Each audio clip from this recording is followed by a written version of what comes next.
Alright, you guys, so I've been gone a couple days, but it's fine. We're going to talk about Gamescon and basically what we learned on opening night of Gamescon, and then I'm just going to keep picking and choosing what we want to talk about over the next few days because there's going to be a lot of big video game news coming out of this. So let's check this article out. I found a really nice article from BBC, not that BBC, that breaks down some of the big things, the 7 biggest things, I guess, you could talk about for opening night of Gamescon. Let's get into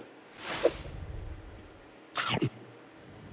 So, like I said, of course, the BBC breaks it down. 7 things we learned from Gamescon opening night. It's 16 hours ago, so it's not too terribly off from when we found out the news. Let me shrink my head down just a little bit. All right. If there's one thing in the world that gaming studios need at the moment, it's a little bit of hype. Which I completely agree because basically we really haven't had any real big games that have pushed and like gained traction.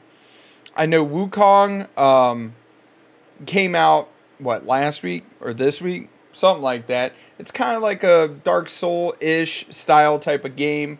Journey to the West, I believe is what it's based on loosely. I kind of want to check it out, but the problem I have is I am not good at Dark Soul styles games, and I rage super easy. Other than that, like all the other games that we've been playing, Fortnite, Rocket League, like a lot, Red Dead Redemption 2, are, you know, from years past. We haven't had any big titles that have come out this year. It's been a year with no major new console launches and where the industry has seen strikes and cuts with thousands of workers being laid off. Yep. There's been a ton of people getting laid off. And then on top of that, the voice actor strike. The opening night of Gamescom is often an opportunity for a big shiny night to get fans all excited for the year ahead. Setting the stage for the next 12 months, here are the beginning things we found out from Europe's biggest gaming show in Germany. It's basically Gamescom has taken over the place at E3. No ifs, ands, or buts about it. And this is where we're going to see a bunch of big news. And one of them being the announcement of Borderlands 4. This explains why the CEO of Gearbox blew a gasket telling everybody, yo, you know, you guys didn't give the movie a chance. A lot of people worked hard on the movie because he really wanted to ride that wave from Borderlands, the movie, into Gamescom to be able to announce Borderlands 4 and get everybody excited for it. With that being said, like I said, here it is. Borderlands CEO is posting through the film's $100 million flop with another Borderlands 4 hint, teasing, we're working on extra hard for you for what's next. Because right here he says the Borderlands movie hasn't gone well with the CEO, gone down well, but Gearbox CEO Randy Pitchford is trying to shift fans' focus to the team's next project, which he's strongly hinting at being Borderlands 4, which 100% it was. First reactions to the Borderlands movie were hardly positive, and it's a disaster and uninspiring. And mind you, I was reading an article yesterday that the Borderlands movie will be available to stream by the end of this month, August 2024. It's been out like a week and a half. No, it's been out 2 weeks now. And within not even 4 weeks, it's going to be on streaming services, which is insane. Now, mind you, Borderlands 3, which I have right here, here's some reviews, has a pretty positive score with a 3.9. IGN giving it a 9 out of 10, which is surprising because most of the time they give everything 7 out of 10. Metacritic 81%, and then PC Gamer, for whatever reason, PC Gamer has to be a bunch of haters, but they gave Borderlands a 63%. But mind you, this was released in 2019. The other big game that was released in the same universe as Borderlands is Tiny Tina's Wonderland. 3.7, 8 out of 10, 78 on Metacritic, but PC Gamers gave it a 70%. And what's funny is, between Borderlands 3 and Tiny Tina's Wonderland, All my buddies have told me Tiny Tina's is the better one. Borderlands 3, I heard the problem with it is that the antagonists are definitely very forgettable. Where Tiny Tina's Wonderland is basically a D&D style type of game, shooter-looter, that everybody can enjoy. Now, I kind of want to play Tiny Tina's Wonderland, but I'd have to get a band of brothers together to go and play it, and we can shoot and loot and make decisions together. So, this was probably the biggest news of the night right here, is Borderlands sequel is on the way. The next big news that came out, obviously, is that Call of Duty Black Ops 6, which it's insane to think that they're on Black Ops 6, because I remember playing Black Ops 1 like it was yesterday. Takes us back to the Gulf War. So for you people that are younger, the Gulf War is taking place in the 90s. And during the trailer, you do see Bill Clinton and a bunch of other stuff. But we know that it's going to take place in the 1990s. And now we've had a look at one of the missions in the single-player campaign, including a high-speed chase, close-quarter combat, which I think is par for the course. Hopefully they don't do what they did with Modern Warfare 3, and that is basically just, Modern Warfare 3's campaign was so bad. It was an advertisement for Warzone. Like, you got to play it up, you got massive areas that you have to clear in order to continue with the story mission. I didn't care for it. I played 4 hours of it. I got through three missions, maybe 4 missions. I didn't care for it. This launch was already closely being watched. It's the first one where the Call of Duty title will be released on Microsoft's subscription service Game Pass on day 1.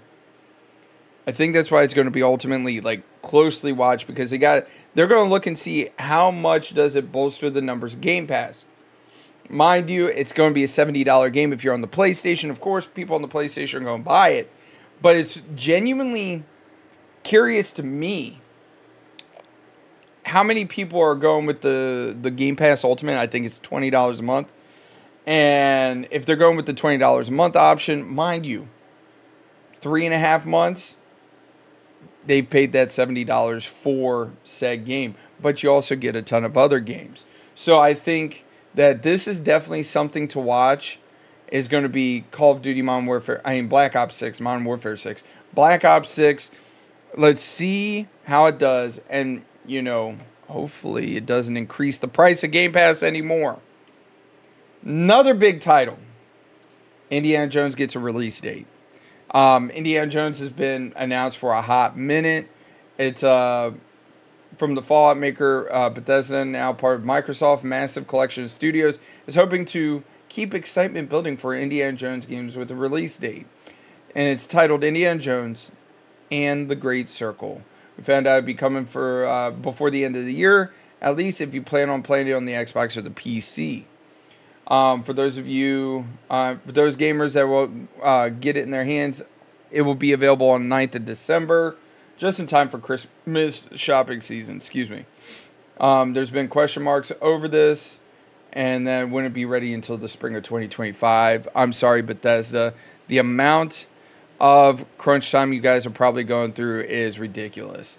I know. I scrolled down. It's like an advertisement for Hulu and Disney Plus. Amazon, there's the multiplayer arena. Me personally, New World, which is the Amazon MMORPG, it's kind of like whatever. I'm not really expecting anything out of that. Another one, more Hero Worship from Marvel's in December. It's an Overwatch style Marvel game. I'm not excited for it. It's going to be coming out on December 6th. Free to play. Might recognize blah, blah, blah. And then a new take on the world of Fable. I'm totally down for a new Fable game. I think this is a franchise that has been missed for a long time. Microsoft bought them up, and they just have not done anything with it. The name of Peter... How the heck do you say that last name? Ring a bell. As one of the main characters of the fantasy epic Fable, we know he's gotten a new project in the works called Masters of Abalon. If you're a fan of Fable, you'll know the name in the world those games are set. Curiously, throughout one, apparently will be not set in the same universe as the Fable games. Trailer shows off the top-down real-time strategy game with the elements of resources, blah, blah, blah. Okay. And then the other... This one I'm actually really looking forward to, and that is Mafia: The Old Country.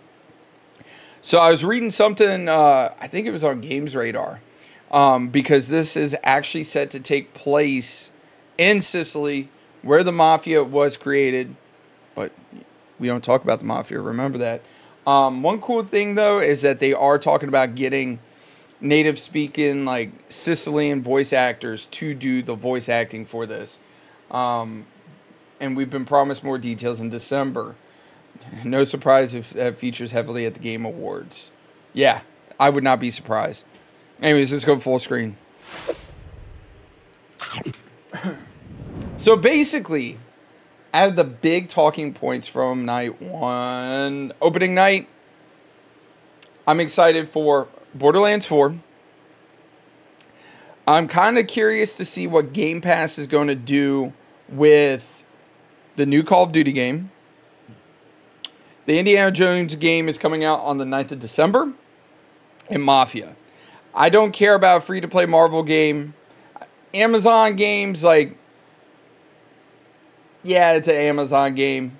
And the Fable top-down RPG... real-time strategy, I'm just kind of like, meh. Like, I was expecting more. But we'll see. Anyways, you guys, let me know down in the comment section. How do you feel about these? Do you think that there's going to be more big announcements over the next day or two at Gamescon? Or do you think that this is basically all the announcements we're going to get, and for the most part, everything else is going to be tech demos on the floor for Gamescon?